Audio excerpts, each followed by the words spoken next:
안녕하세요. 재미있는 랭킹 정보들을 알려드리는 랭킹 저장소입니다. 응답하라 대한민국 네 번째 영상 1973년에 일어난 사건 사고 탑3에 대해 알려드리겠습니다.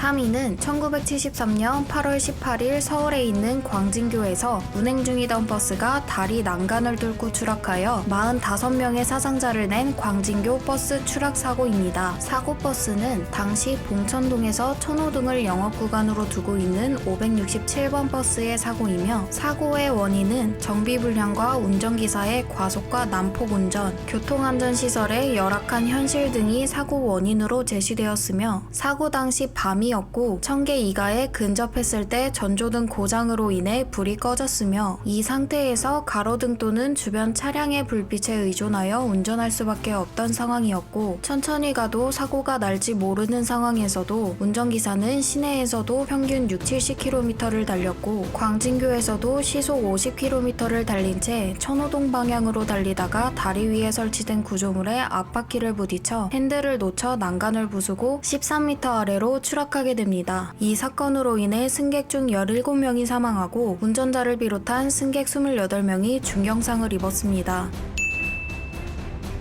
2위는 1973년 10월 19일에 일어난 최종길 교수 의문사 사건입니다. 서울대 법대 교수 최종길 교수는 사건이 일어나기 3일 전인 1973년 10월 16일에 중앙정보부 요원이었던 최종길 교수의 동생 최종선과 함께 유럽 간첩단 사건의 참고인 조사를 협조하기 위해 자진 출동하고 사건이 일어난 날 중앙정보부에서 최 교수가 유럽 간첩단 소속 간첩인 걸 고백하고 중정본부 7층에서 투신 자살했습니다. 라고 발표하였습니다. 하지만 이는 허위 조작한 사실이었고 신경림 시인이 중앙정보부에 끌려가 고문을 받을 때 야, 이 새끼야. 여기가 어딘지 알아? 여기가 최종길이가 떨어져 죽은 데야. 라는 말을 했다고 하며 2002년 의문사 진상규명위원회에서 최종길 교수는 중정의 고문과 협박에도 불구하고 자신이 간첩이라는 자백 강요를 끝까지 거부했다라고 인정했고 2006년 대법원에서도 최종길 교수의 죽음은 국가 권력이 나서서 만든 죽음이라는 것을 인정해 유족에게 18억 6천만 원을 배상하기도 했습니다.